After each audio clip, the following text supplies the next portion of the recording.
Welcome students. Engineers gateway की YouTube platform पर मैं ललित राठी आपका स्वागत करता हूं।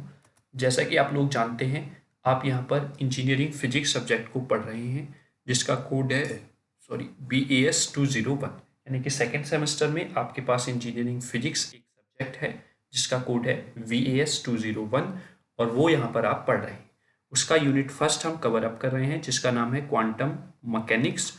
और आज जो हम टॉपिक पढ़ेंगे वो है वेव फंक्शन। अब ये आपके सिलेबस में नहीं गिवन है, लेकिन श्रोडिंगर वेव इक्वेशंस को समझने से पहले आपको वेव फंक्शन का क्लियर होना जरूरी है, तभी आपको श्रोडिंगर की वेव इक्वेशंस का मतलब पता चलेगा। ठीक है, अब वेव फंक्शन पर आने से पहले मैं कुछ टर्म्स आपको कनेक्ट कर लेता हूं जो हमने लास्ट लेक्चर से पढ़ी हुई है, यूनिट फर्स्ट से रिलेटेड। तो सबसे स्टार्टिंग में हमने पढ़ा कि जो आपकी क्लासिकल फिजिक्स है, क्लासिकल फिजिक्स जो है वो फेल हो जाती है कुछ टर्म्स को या कुछ करेक्टरिस्टिक्स को एक्सप्लेन करने में, तब आपका ओरिजिन होता है किसका? क्वांटम फिजिक्स का। ठीक है, और फिर आपकी क्वांटम फिजिक्स उन करेक्टरिस्टिक्स या उन टर्म्स को डिफाइन करती है। देन उसके बाद आपने पढ़ा वहां पर ब्लैक बॉडी। तो एक ब्लैक बॉडी एक ऐसी बॉडी होती है जिस पर आप कितना भी रेडिएशन इंसिडेंट करें वो उस रेडिएशन को क्या कर लेती है? एब्जॉर्ब कर लेती है। मतलब किसी भी वेवलेंथ का, किसी भी फ्रीक्वेंसी का आप रेडिएशन अगर उस पर इंसिडेंट करते हैं तो वो उसको क्या कर लेगी? एब्जॉर्ब कर लेगी। लेकिन एक टाइम पर जाकर या एक टेम्परेचर पर पहुंचकर वो उस सब रेडिएशन को क्या करती है? एमिट करती है। ठीक, that's called the black body radiation. ठीक है, then we teach you the Planck's law, Wien's law and Rayleigh-Jeans law।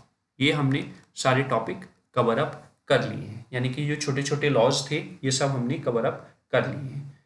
ठीक है, देन उसके बाद हमने इस यूनिट का इंपॉर्टेंट टॉपिक पढ़ा डी ब्रोगली कॉन्सेप्ट। ठीक है, डी ब्रोगली कॉन्सेप्ट। और डी ब्रोगली ने बोला कि जो पार्टिकल होता है वो अपने साथ पार्टिकल नेचर तो लेकर चलता ही चलता है या कंटेन करता है, उसके साथ साथ वेव नेचर भी उसमें होता है। ठीक है, तो दैट मीन्स जो पार्टिकल है वो कैसा हो गया? Dual nature. पार्टिकल डिफाइन कर रहा है किसको? डुअल नेचर को, एक वेव नेचर को और दूसरा पार्टिकल नेचर को। ठीक है, और इसी को नाम दिया गया de Broglie dual nature concept या डी ब्रोगली डुअल कॉन्सेप्ट। ठीक है, अब जो इस पार्टिकल के साथ ये वेव एसोसिएट होकर चलती है उसकी वेवलेंथ डी ब्रोगली ने फाइंड आउट की, लैम्डा इक्वल्स टू h/p, और p यहाँ पर मोमेंटम है, दैट मीन्स h/mv। तो आप यहाँ से कंक्लूड कर सकते हैं कि अगर किसी पार्टिकल का कोई मास है और वो किसी v वेलोसिटी से मूव कर रहा है तो उसकी कुछ ना कुछ वेवलेंथ होगी, और अगर वेवलेंथ है तो दैट मीन्स उस पार्टिकल के साथ कोई वेव एसोसिएट होकर जरूर चल रही होगी। Is that clear? ठीक, और उस वेव को ही नाम दिया गया आगे जाके मैटर वेव। Matter wave. ठीक है, तो यानी कि जो वेव किसी पार्टिकल के मूवमेंट में होने पर उसके साथ एसोसिएट होती है उसको हम मैटर वेव बोलते हैं। और इस मैटर वेव को ही इक्वेशन फॉर्म में डिस्क्राइब करने के लिए या डिफाइन करने के लिए, क्योंकि आपने देखा होगा हर एक वेव की एक अपनी इक्वेशन होती है, तो इस मैटर वेव की इक्वेशन को दिया श्रोडिंगर ने, जो कहलाई आपकी श्रोडिंगर वेव इक्वेशन। और हर एक इक्वेशन का कोई ना कोई फंक्शन होता है, उसी को बोला गया है यहाँ पर वेव फंक्शन, जो हम अभी इसमें वीडियो में कवर अप करने वाले हैं। और उस वेव फंक्शन को डिनोट किया गया साई से। ठीक है, यानी कि सिंबल है साई, जिसको बोलेंगे वेव फंक्शन किसका? मैटर वेव का। और मैटर वेव क्या है? जो वेव एक पार्टिकल के साथ जो मूवमेंट में है उसके साथ एसोसिएट होती है वो मैटर वेव कहलाती है। ठीक है, तो आई होप आपको थोड़ा सा कनेक्ट हो गया होगा लास्ट के वीडियोज में हमने क्या क्या पढ़ा है। ठीक, तो आप समझते हैं वेव फंक्शन क्या है। चलिए देखते हैं। wave function in quantum mechanics variable quantities that mathematically describe the wave characteristic of a particle।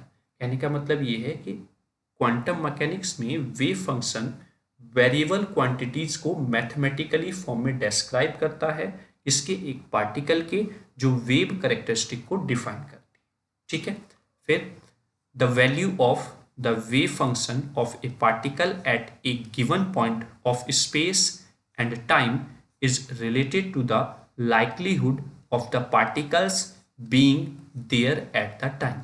कहने का मतलब ये है कि जो वैल्यू होगी वेव फंक्शन की स्पेस एंड टाइम में, वो किस चीज पर डिपेंड करेगी, उस पार्टिकल की पोजीशन पर एट दैट पर्टिकुलर टाइम। ठीक, then full stop। By analogy with waves such as those of sound, a wave function described by the Greek letter psi, ये आपका सिंबल बना हुआ है जिससे हम इसको क्या करते हैं, डिफाइन करते हैं या डिनोट करते हैं, may be thought of as an expression for the amplitude of the particle wave और de Broglie wave। कहने का मतलब ये है, ये जो साई है ये एक तरीके से एम्पलीट्यूड है उस वेव का। कौन सी वेव? डी ब्रोगली वेव बोल दीजिए, पार्टिकल वेव बोल दीजिए, मैटर वेव बोल दीजिए, और यही वेव फंक्शन है। Is that clear? तो वेव फंक्शन क्या है वो आपको क्लियर हो गया होगा। चलिए आगे देखते हैं। अब कुछ फिजिकल सिग्निफिकेंस हैं वेव फंक्शन की, वो हम यहाँ पर देख लेते हैं, या इसी को नाम दिया जाता है क्या, physical interpretation of wave function, ये भी कह देते हैं, या physical significance of wave function बोलते हैं, किसी भी तरीके से वो आपसे पूछ सकता है। ठीक है, तो देखते हैं क्या है। द वेव फंक्शन किससे डिनोट करते हैं, साई से, एसोसिएट होता है with a moving particle, is not an observable quantity and does not have any direct physical meaning.